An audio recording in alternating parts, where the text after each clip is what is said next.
Olá pessoal, muito bom dia, boa tarde ou de repente, né, boa noite. Nós vamos começar a mexer agora. Antes de passar lá para o QGIS, a gente vai aprender a mexer com GPS de navegação.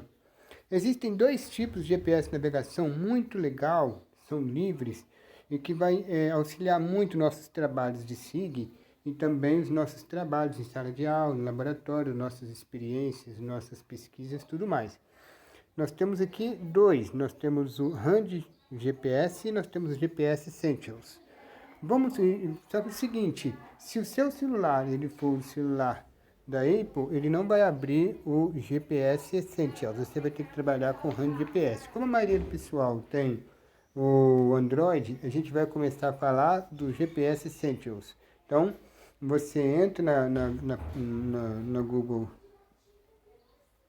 Play, digita então GPS Essentials, e vai aparecer esse íconezinho do nosso canto superior esquerdo aí. Então você vai baixar ele, um procedimento normal de baixar aplicativo, ok? Quando você acabar de baixar esse aplicativo, ele vai estar lá na sua área de trabalho, ele vai estar com esse ícone segundo aqui, RAND GPS Essentials. Quando a gente clica nele, vai abrir a nossa tela principal. Nós temos aqui diversos elementos. Nós temos dashboard, câmera, compás, os mapas portáteis, o mapa da Google, waypoints, é um ponto onde nós vamos fixar, a rota. Então, você pode ver que é um app bastante completo em termos de uso, né? Vamos às configurações dele. Então, nós temos essa chave de fenda, essa chave de boca aí. Quando a gente clica nela, vai abrir a nossa tela de configuração. Nós estudamos em cartografia alguns elementos, então a gente vai ter que configurar segundo algumas questões cartográficas nossas. A primeira coisa que a gente vai ver é com relação a My Location, minha locação. A primeira coisa que a gente vai ver é com relação a units, a unidade. A gente vai trabalhar com quilômetros e metros. Se a sua não tiver configurado para quilômetros e metros, você coloca em quilômetros e metros. Depois é só clicar fora do quadrinho que ele volta à tela anterior.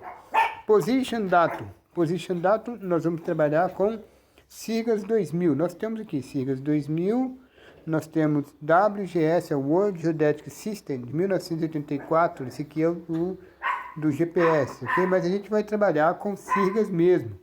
Existe uma diferença muito pouca entre SIGAS e WGS-84. Por isso a gente vai escolher a opção SIGAS em Position Datum, ok? Voltando lá, logo depois de Position Datum, nós vamos em Position Format.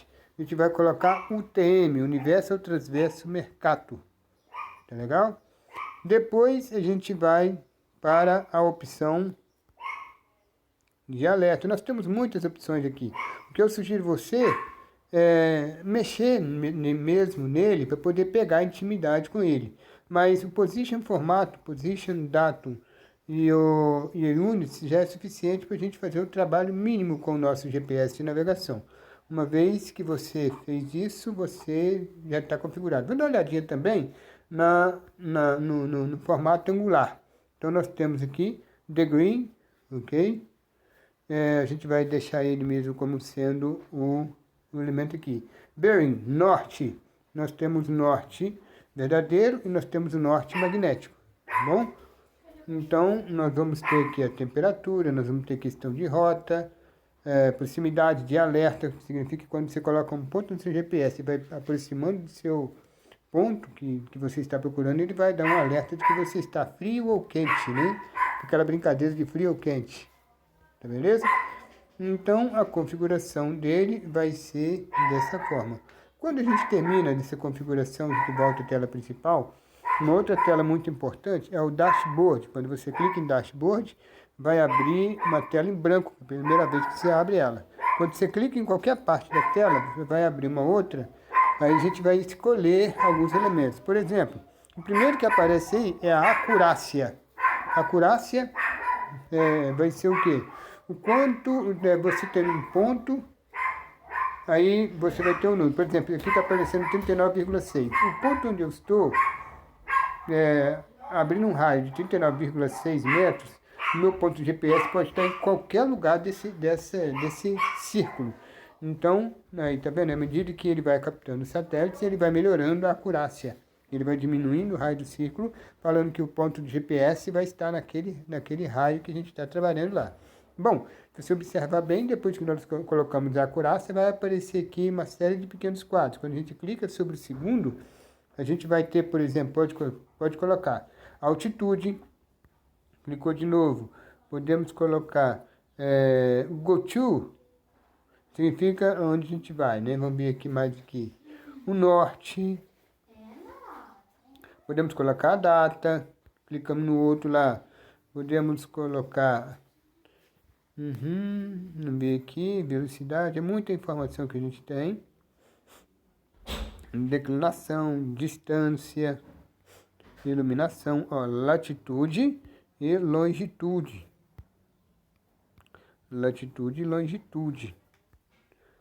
Ok? Depois a gente pode colocar também, vamos ver aqui, lá embaixo, vamos ver aqui, unidades, velocidade verdadeira, distância, UTC, sunrise, hora de nascer e hora de sunrise e sunset, hora de nascimento e hora de que o sol se põe, speed, velocidade, proximidade, position. Position vai dar para a gente a coordenada do TM. Bom, essas informações que estão aqui, ela já vai quebrar bastante o nosso galho de início, beleza? Então, uma vez que a gente já está com o GPS aqui configurado, voltando lá, a gente pode, por exemplo, ver a questão da bússola. Pode ser que a sua bússola esteja travada ou destravada. A minha, está vendo? Está destravada. Então, eu consigo aqui alinhar para o meu norte e ver aonde vai estar colocado o meu norte. A partir daí, eu faço o apontamento para a direção que eu quero e ele vai estabilizar. Ok? Se a sua bússola estiver travada, não esquenta a cabeça não. Para colher coordenada, a gente não vai precisar imediatamente dela. Ok? Não por agora. Bom, então, essas são as configurações de foto, tudo mais. A gente vai vendo cada coisa no seu devido momento. Voltando à tela do GPS Essentials, a gente vai ter aqui, ó, satélites. Quando a gente abre satélite, a gente vai ter essa configuração aqui. Então, ele vai estar alinhado e ele vai aparecer como verde o satélite sendo usado, como azul o satélite sendo reconhecido, seja verde, está sendo enxergado e usado. O azul vai estar sendo somente enxergado e não vai estar sendo usado. E o cinza nem usado nem enxergado.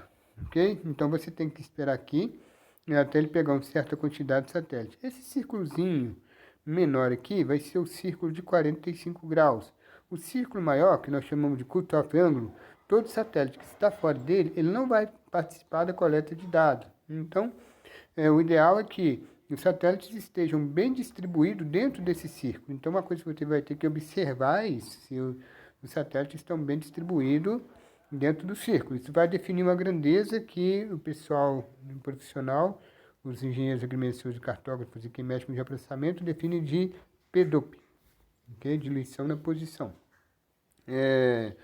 Bom, quando ele está todo verdinho, grande maioria dos satélites verdes, a gente vai colher um ponto. Como é que eu faço colher um ponto?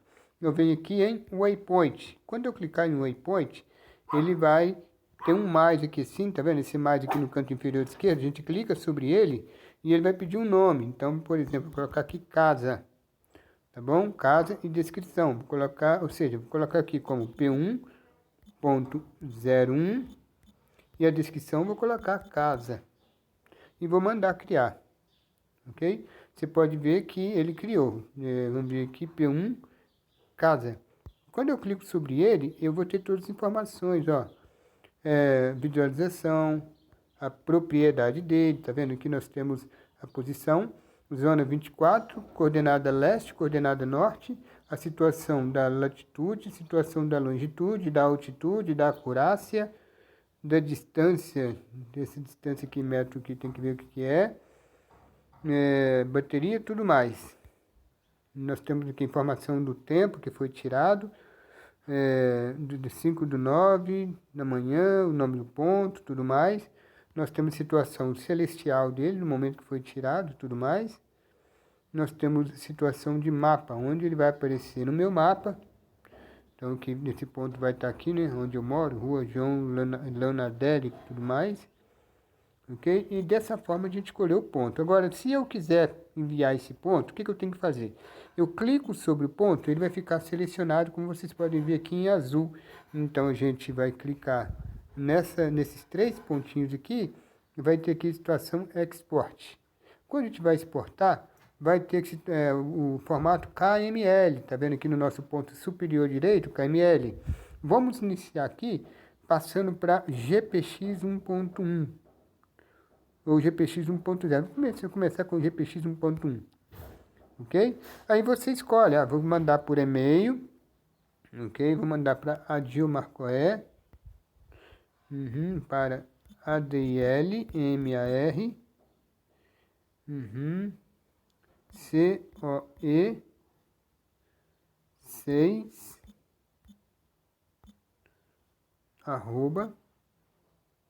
@gmail.com, ok? Quando eu faço isso, eu venho aqui nesse triângulozinho aqui apontando para a direita superior e ele vai ser enviado no meu e-mail. Então, esse ponto já está no meu e-mail. Para todo ponto que você for coletar, você vai ter que fazer esse mesmo procedimento. Dessa forma, a gente pegou um ponto com o GPS de navegação, enviamos para o nosso e-mail para que esse ponto depois seja colocado no ArcGIS, no QGIS, para que a gente possa trabalhar com ele. Se você tivesse salvado em KML também, o procedimento seria o mesmo. A diferença é que você pode jogar esse ponto na Google e depois você pode trabalhar com ele dentro da Google Earth, da Google Maps e tudo mais, ok? Mas para o nosso procedimento agora, o importante é o formato GPX 1.1, ok? Daqui a pouco eu volto com a configuração e como se mexe com o RAN de GPS, tá bom?